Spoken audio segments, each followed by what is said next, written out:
Povo missioneiro, Portal Rádio Cidade S.A. tem a grande alegria, satisfação de conversar hoje, sob a direção do jornalista Jairo Ferreira, com o nosso deputado missioneiro Eduardo Loureiro. 1 ano e alguns meses, quase 1 ano e meio já, de mandato, com um trabalho considerado pela mídia como um trabalho profícuo, de fôlego. Como é que é esse 1 ano e meio de trabalho? Bom, que 1 ano não muito fácil, né, para todos aí, nos últimos tempos aí, né? Muito difícil, né? Nós estamos vivendo um momento bastante crítico, né, por conta de todos os problemas que estão acontecendo em nível nacional, também aqui no Rio Grande do Sul. Mas primeiro quero dizer da minha satisfação de poder voltar aqui a conversar com os amigos do Rádio Cidade. Já tive a oportunidade de conceder uma entrevista lá em Porto Alegre, hoje estamos aqui em Santo Ângelo conversando. Eu que estou cumprindo um roteiro aqui de visitas na minha região, mas realmente este primeiro ano, né, início agora do segundo ano, aliás já estamos quase na metade do segundo ano do nosso mandato, mas tem sido um período realmente de muitas dificuldades, por conta de uma crise política que nós estamos enfrentando, uma crise econômica, dificuldades extremas aqui no governo do estado, que perdeu, infelizmente, completamente a sua capacidade de fazer investimentos. O Estado, ele tecnicamente quebrou. Ele, há muitos anos, vem enfrentando déficits orçamentários e chegou, na minha visão, efetivamente no fundo do poço. Então, tudo isto traz enormes dificuldades para que nós possamos exercer o nosso trabalho, até porque uma das nossas missões lá no Parlamento é justamente defender os interesses da nossa região missioneira, da região noroeste do estado do Rio Grande do Sul, poder canalizar recursos para viabilizar obras importantes, e isso numa situação de crise fica um tanto comprometido, não é? Mas de qualquer maneira estamos contribuindo para que as reformas do estado possam acontecer, reduzindo despesas. O governo precisa dar continuidade a esse trabalho de fazer aquilo que eu chamo de a lição de casa, né? Quando um empresário, uma empresa, uma organização qualquer, quando uma família enfrenta problemas financeiros, não tem outro jeito senão enxugar, cortar, se adequar, reduzir despesas, tentar encontrar formas de obter receitas extras, enfim, não é? Tem que adotar estas medidas. E é o que o Estado do Rio Grande do Sul vem tentando fazer, e nós, na Assembleia Legislativa, temos, eu diria que até a responsabilidade e a obrigação de contribuir para que isso possa acontecer. A nossa região missioneira, a região noroeste do Estado, por muito tempo foi considerada uma das regiões com maiores dificuldades no social, no econômico, uma das regiões, por que não dizer, das mais pobres do estado do Rio Grande do Sul. Para viabilizar o desenvolvimento econômico, para viabilizar o crescimento da economia, que daí é que vem a solução de tudo, do social, da saúde, enfim, da educação, é preciso infraestrutura. Ninguém vem para a região aplicar grandes capitais se não tiver infraestrutura. E eu tenho notado que o senhor tem feito um trabalho dioturno, não só na Assembleia Legislativa do Estado, mas permanentemente em contato com as secretarias de Estado, com a Casa Civil e um link direto com o governador, e seguidamente levando essas reivindicações da região noroeste do Estado aqui, compreendendo as missões, a Brasília, inclusive, com deputados federais, com ministros, enfim. Como é que está isso aí, a infraestrutura? Bom, eu tenho me dedicado justamente a trabalhar dentro da agenda estratégica de desenvolvimento da região. Eu conheço, né, as necessidades, aquilo que é importante para impactar o crescimento econômico e, consequentemente, o desenvolvimento social. Então, não há dúvida nenhuma que a infraestrutura ela é fundamental. Eu tenho dito que não há desenvolvimento sem infraestrutura logística. Então, são investimentos que nós precisamos conquistar, e isto, efetivamente, nós estamos trabalhando. Aliás, apesar de toda a crise, nós estamos podendo comemorar algumas conquistas que são fundamentais, estratégicas para o nosso desenvolvimento, como a recuperação das nossas rodovias. Está sendo concluída agora toda a recuperação da 344, aqui na região das Missões, que é uma das principais rodovias que nós temos ligando os vários municípios aqui das Missões, da Grande Santa Rosa, a 168 que liga lá Roque Gonzales a São Luís Gonzaga, o acesso a São Nicolau, a primeira querência do Rio Grande, que está já concluído. Agora temos que dar continuidade àquele asfalto da 168 que vai até Bossoroca, que ainda está pendente. Nós temos vários municípios que não têm acesso pavimentado, isso é outro fator fundamental, e obras estão em andamento, como o asfaltamento para Eugênio de Castro, Rolador, Ubiretama, são obras em andamento. Agora, logo em seguida, nós estamos lutando para que retomem as obras de acesso entre Giruá e Senador Salgado Filho. Também Pirapó está pendente. Aliás, vamos ter uma audiência pública agora, nos próximos dias, promovido pela Assembleia Legislativa, para debater a questão dos acessos asfálticos, justamente lá em Pirapó. Garruchos é outro município também que espera por este investimento. Nós temos uma outra obra que está sendo inaugurada agora, que é a reforma da pista do Aeroporto Regional de Santo Ângelo, uma grande conquista para toda a comunidade regional. Então a infraestrutura ela é fundamental. Isto passa pelas rodovias, passa pelo transporte ferroviário, que é outra luta nossa. Já estive em Brasília tratando da ferrovia Norte-Sul, porque já tem um traçado definido pelo governo federal, que vai contemplar inclusive a região noroeste do estado. Isso vai nos favorecer. Claro que é um processo, esse investimento ainda para acontecer precisa avançar nos aspectos técnicos. Então eu tenho me dedicado justamente a isso, não é? A trabalhar para canalizar investimentos aqui para a região, sem esquecer daquelas lutas históricas, como a Ponte Internacional. Já há um estudo técnico concluído que foi feito pelo governo federal brasileiro e argentino. O governo agora precisa divulgar este estudo para sabermos exatamente onde este investimento deverá acontecer. A BR-392 é outra luta também. O DENIT já concluiu todo o estudo técnico desta rodovia que vai ligar Santo Ângelo a Santa Maria. É uma nova rodovia, é a continuidade da 392, que começa lá em Porto Xavier, vem até Santo Ângelo e agora vai descer até Santa Maria. Porque a 392, eu acho que, não sei se é a única, talvez uma das únicas rodovias que tem início, tem fim e não tem o meio. Porque a 392 ela tem um trecho de Porto Xavier a Santo Ângelo e outro trecho de Rio Grande a Santa Maria. Então falta justamente este meio, que o DENIT já fez um estudo técnico de viabilidade, indicando inclusive já o traçado. Então todos esses temas compõem um conjunto de investimentos que podem realmente determinar uma outra condição muito mais favorável para o crescimento econômico, para a atração de novas empresas, para o fortalecimento dos empreendimentos aqui instalados. Mas os telespectadores certamente observaram. É impressionante a quantidade de obras rodoviárias necessárias na região. Olha a quantidade de obras que precisam ter as suas conclusões para que a região possa almejar o seu crescimento econômico e o seu desenvolvimento. E a importância de termos representação política. Mas eu lhe pergunto, há poucos dias na Assembleia Legislativa você debateu assiduamente, acirradamente o projeto dos pedágios, que está inserido nesse contexto de viabilidade, de solução, de efetividade, de eficácia da nossa malha rodoviária. Exatamente. Bom, primeiro, Saragoza, eu preciso dizer que o ideal era que o Estado tivesse capacidade financeira para fazer os investimentos nas rodovias.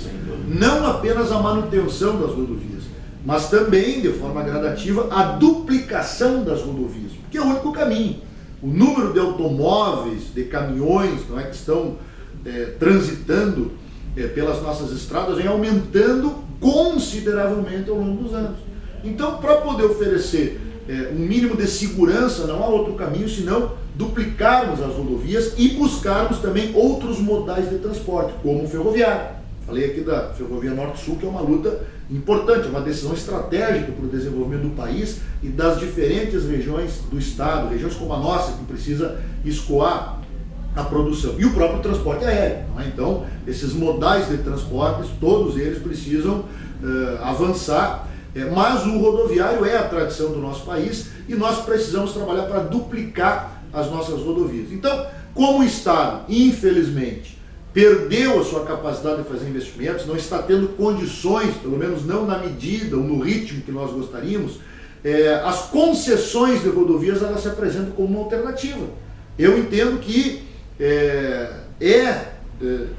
possível, adequado que nós possamos ter concessões com pedágios, mas desde que nós consigamos criar as condições para termos, de um lado, tarifas módicas, justas, que sejam entendidas como reduzidas, enfim, adequadas, quer dizer, não pode ter tarifa alta, tem que ser tarifas módicas, e em contrapartida que nós tenhamos não apenas a manutenção sendo feita pelas concessionárias, mas ao longo do tempo possamos executar um plano de duplicações, de construção de terceiras pistas, para tornar as nossas rodovias mais seguras. Então, nós votamos na Assembleia Legislativa, não a autorização para que o Estado possa conceder,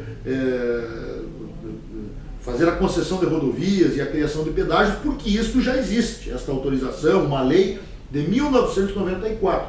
O que nós votamos agora na Assembleia Legislativa foi a mudança do modelo, a alteração dessa legislação, criando condições para que o Estado possa implementar um modelo que permite exatamente isso que eu falei.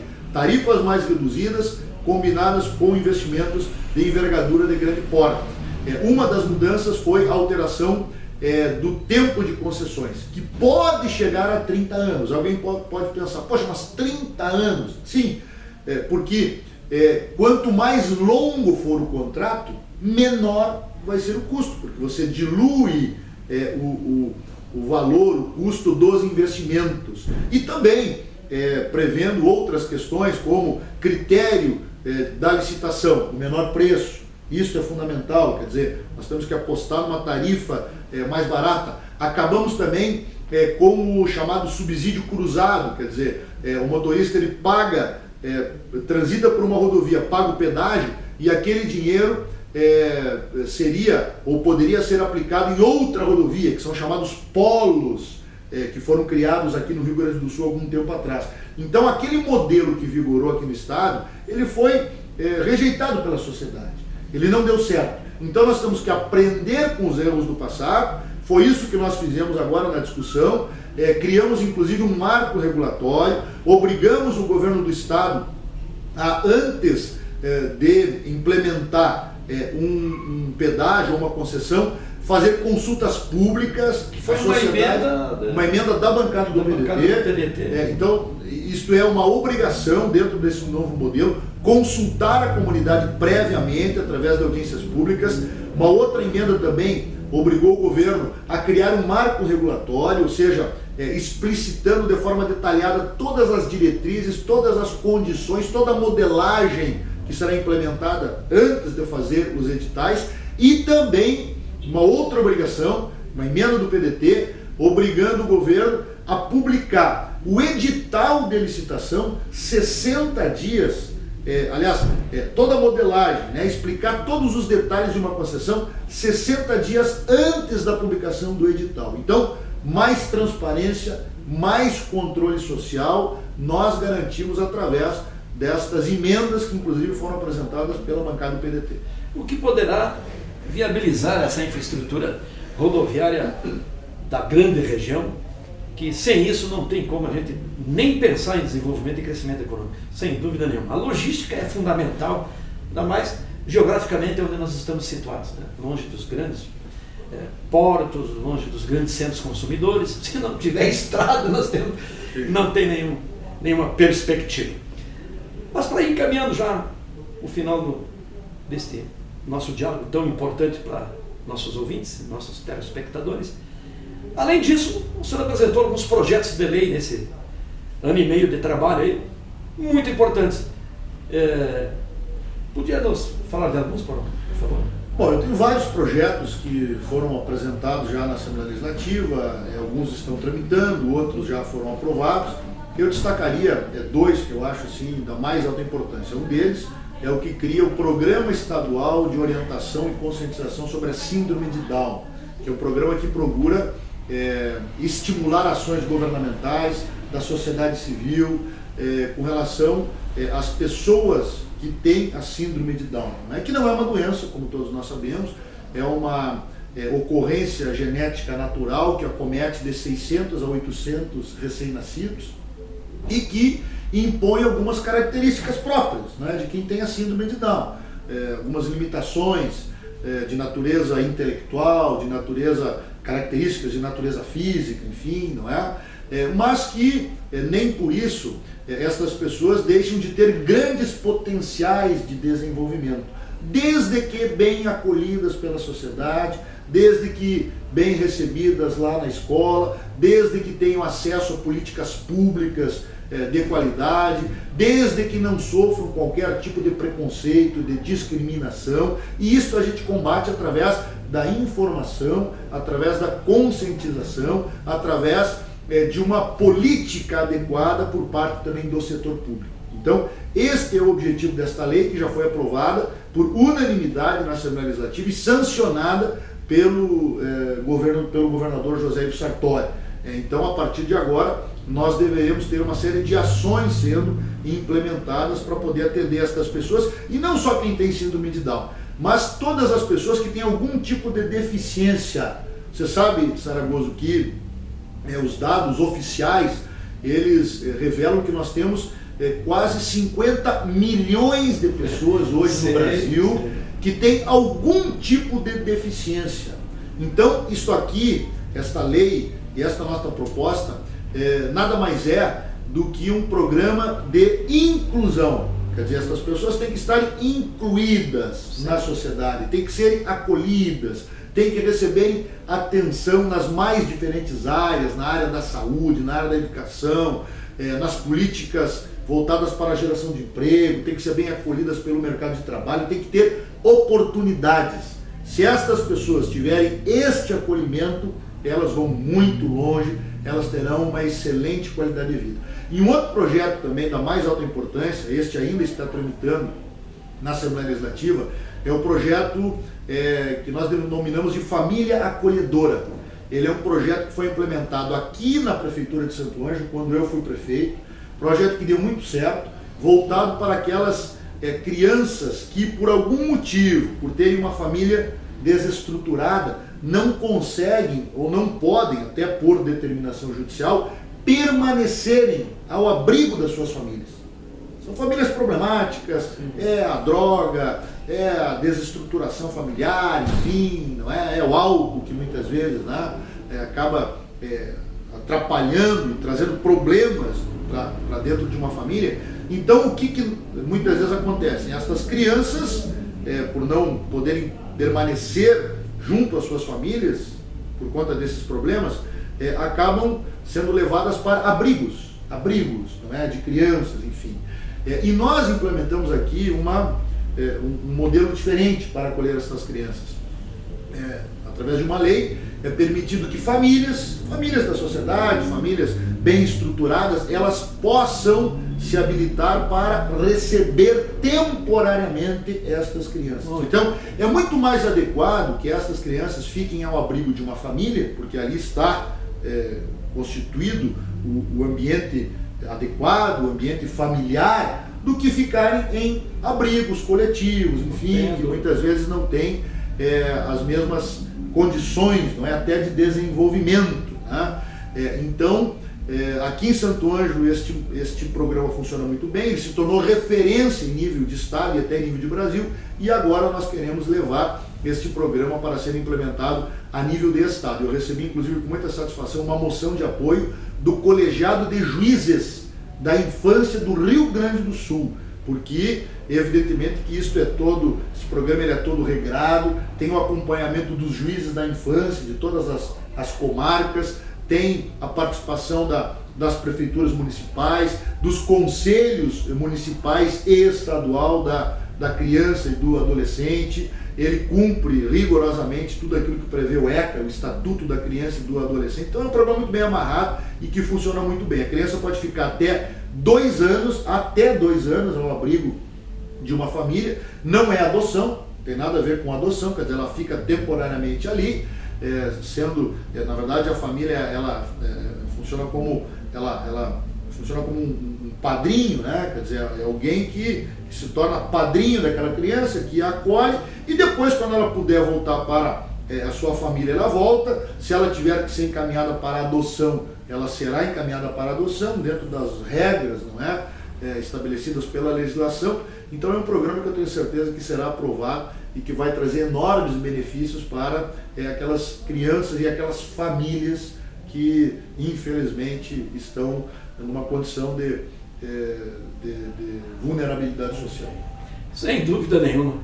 É o tipo do projeto que embasa solidamente perspectiva de melhor futuro, né? Não tenha dúvida nenhuma disso. E os hospitais? Bom, eu tenho me dedicado muito a esta luta. Eu, quando fui prefeito de Santo Ângelo, o maior problema que eu enfrentei foi a situação do Hospital Santo Ângelo. Todos nós sabemos, né? A comunidade de Santo Ângelo sabe, o hospital estava fechando as portas, nós lideramos um grande mutirão para poder reunir as condições para salvar aquela casa de saúde, buscamos recursos junto ao governo do estado, junto ao governo federal, a prefeitura se envolveu, colocou também recursos extras no Hospital Santo Ângelo, mudamos todo o modelo de gestão, recuperamos aquela casa de saúde que hoje está numa situação muito diferente, muito melhor do que aquela que nós a encontramos quando assumimos a prefeitura lá ainda no ano de 2005. Então agora, na Assembleia Legislativa, eu tenho defendido esta causa, esta bandeira. Os hospitais hoje estão enfrentando enormes dificuldades por conta dos atrasos nos repasses de recursos. Nós temos trabalhado, inclusive apresentamos no ano passado uma emenda ao orçamento do Estado de 300 milhões para ser destinadas ao hospital. Infelizmente o Estado, por conta da crise, está tendo dificuldades de fazer o repasse, mas é uma luta que nós estamos travando. Mas saiu uma grana aí, né? Saiu um dinheiro aí para o Hospital de São Luís, Hospital de Santo Ângelo e para outros do Estado. Exatamente. Né? Se não é tudo o que queriam, é um bom, bom recurso. O que aconteceu foi que o Estado agora, dias atrás, conseguiu colocar em dia aquilo que devia aos hospitais, os valores atrasados, janeiro, fevereiro, março e abril, pelo menos com relação à produção. Ainda está atrasado os chamados incentivos, que é aquele algo a mais que o Estado repassa além do que paga o SUS. Então, agora a próxima etapa desta luta, para que os incentivos sejam pagos, para que os hospitais tenham melhores condições. Então é uma luta permanente. Eu defendo, inclusive, falei com o governador dias atrás, que em função desta redução do pagamento da parcela da dívida, que o Estado ingressou na Justiça questionando a dívida, que consome 280 milhões de reais por mês, é o valor da parcela da dívida, 13% da receita corrente líquida do Estado, e a liminar suspendeu por 60 dias esse pagamento. Então, vai dar um certo fôlego, então que sejam priorizados os hospitais, a saúde.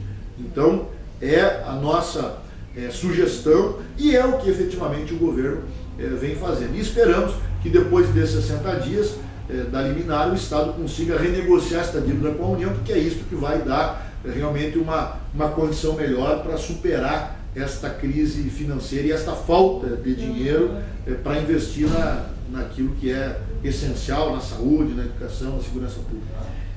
Nos momentos de grande crise econômica,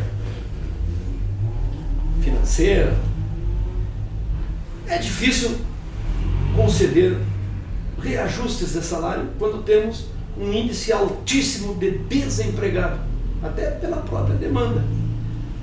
Mas mesmo assim o governo do Estado e a Assembleia Legislativa e o Poder Judiciário e todo mundo negociou exaustivamente e acabou saindo algum reajuste para alguns, que foi esse grande debate realizado na Assembleia Legislativa há pouquinhos dias atrás. Como é que foi essa batalha aí? Na verdade, desde o ano passado tramita na Assembleia Legislativa, ou tramitava na Assembleia Legislativa, um projeto de reajuste para os servidores do Poder Judiciário, Poder Legislativo, enfim, de 8,13%. Inclusive é um índice abaixo da inflação. Fazem 2 anos, não é, que estes servidores, vai completar 2 anos agora que não recebiam reajuste. Então a Assembleia Legislativa debateu desde o ano passado e nós acabamos aprovando esses reajustes por ampla maioria, porque entendemos, e esta é a realidade, é importante que isso fique claro, que mesmo concedendo um reajuste salarial num momento de crise, de dificuldades, isto não vai agravar ainda mais a situação financeira do governo do Estado ou do Poder Executivo, não é? Que está com mais dificuldades do que os outros poderes. Por quê? Porque existe a independência orçamentária dos poderes. Esses recursos que estão lá com o Judiciário, eles não serão devolvidos para o Poder Executivo. Eles só poderão ser aplicados pelo Poder Judiciário. Então, o Poder Judiciário, que tem essa prerrogativa, propôs esse reajuste, certamente que se organizou para isso, deixou de contratar servidores, deixou de fazer investimentos, reduziu despesas e fez sobrar, então, um recurso para a concessão de reajuste salarial. Cabe à Assembleia Legislativa aceitar ou não. Não é a Assembleia que concede reajuste. A Assembleia vota a favor ou vota contra. Então, considerando que este recurso está lá no Poder Judiciário, e se não for aplicado no reajuste dos servidores, certamente que será destinado a alguma outra finalidade ou despesa dentro do Poder Judiciário, ou para algum investimento, ou para a contratação de novos funcionários, ou para o pagamento do auxílio moradia para os juízes, como aconteceu efetivamente dias atrás. Então nós achamos que é adequado, que é justo que seja concedido este reajuste para valorizar esses servidores. Então, foi dentro deste contexto e por estas razões que eu votei a favor e a grande maioria dos deputados estaduais. Então, isso nada interfere e nada tem a ver com a situação do Executivo, porque as regras do jogo, a Constituição, ela determina a independência orçamentária. O que nós podemos discutir como é que pode, se o Executivo não está com dificuldade de conceder reajuste para os seus servidores, como é que pode o Poder Judiciário conceder? Bom, aí eu diria que é uma outra discussão. Aí nós temos que discutir então e debater este limite de recursos que é destinado para os outros poderes, obrigatoriamente. Os famosos duodécimos, né? Já foi vereador, sabe como é que funciona. É os chamados duodécimos. Nos próximos dias teremos a inauguração do nosso aeroporto, fundamental para o crescimento econômico e para o desenvolvimento. Bom, o aeroporto regional ele é um fator estratégico para o desenvolvimento de qualquer região e, evidentemente, que para nós não é diferente, até porque nós estamos distantes dos grandes centros econômicos e nós já falamos aqui que esta infraestrutura logística de transporte ela é fundamental. Isso passa pelas rodovias, passa pelo transporte ferroviário e passa também pelo transporte aéreo, que dentre todos os modais ele tem um diferencial, oferece toda uma segurança, uma agilidade muito maior, não é, do que o transporte ferroviário, do que o transporte rodoviário. Então, o impacto no desenvolvimento será muito importante a partir da retomada dos voos regulares entre Santo Ângelo e Porto Alegre, entre Santo Ângelo e São Paulo futuramente. Nós vamos pelo menos lutar para isso. Então, esta obra é de suma importância, ela cria uma nova situação, uma outra condição para que nós possamos ter aqui aeronaves, inclusive de maior porte, porque o que foi feito na pista do aeroporto foi uma nova compactação. Nós não temos problema aqui de extensão de pista, nossa pista ela tem uma extensão muito boa, mais de 1.600 metros. O que nós precisávamos aqui era justamente uma nova compactação para permitir o pouso, a decolagem de aeronaves de maior porte de mais de 100 lugares. É isso que vai acontecer a partir de agora. E é o desfecho de um processo que começou há 6 anos atrás. Eu era prefeito aqui de Santo Ângelo em 2010, quando houve toda uma luta, o envolvimento das entidades empresariais.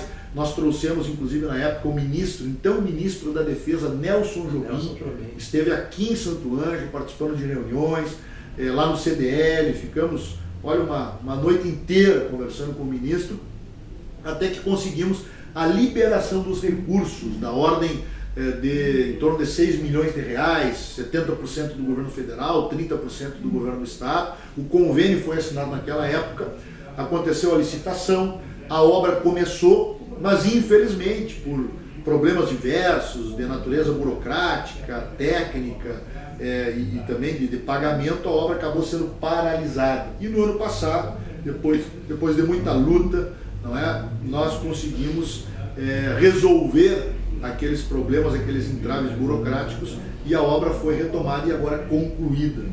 Então, agora está sendo entregue pelo governo do estado e já temos a sinalização positiva da companhia aérea Azul, que vai começar a operar aqui no aeroporto. A data prevista é 1º de setembro.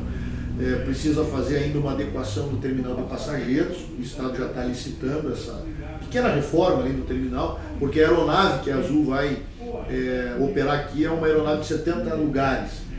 E o terminal ele precisa ser ampliado para comportar essa capacidade de passageiros. Mas está tudo encaminhado. Eu digo, sempre disse, não é, que duas questões são importantes para viabilizar os voos regulares. Uma delas é a infraestrutura, é o que nós estamos conquistando agora. Tem que ter uma boa pista, tem que ter um bom aeroporto, e isso Santo Ângelo tem, a região tem. E o outro trabalho foi criar as condições para viabilizar as operações de voo, as operações comerciais, porque é muito caro um voo para o interior. Então nós conseguimos, lá na Assembleia Legislativa, criamos uma comissão especial da aviação civil. Eu fui o relator desta comissão. Sugerimos ao governo do estado a criação de um programa estadual de incentivo à aviação civil regional. O governo do estado topou a parada, criou um programa estadual reduzindo o ICMS do querosene da aviação, que é um dos insumos mais caros, é um dos custos, né, mais significativos de uma operação dessas. Então, o governo do estado já implementou este programa, e isso é que vai permitir, vai facilitar, vai viabilizar comercialmente estas operações. Então, a Azul já começou a operar em Uruguaiana e já anunciou que vai começar a operar em Santo Ângelo. Então é uma grande conquista e eu me sinto muito feliz de ter podido contribuir desde o primeiro momento até agora para a concretização desse investimento. Muito bem. Quero lhe agradecer a oportunidade de nos conceder essa entrevista. Um abraço missioneiro e até a próxima semana.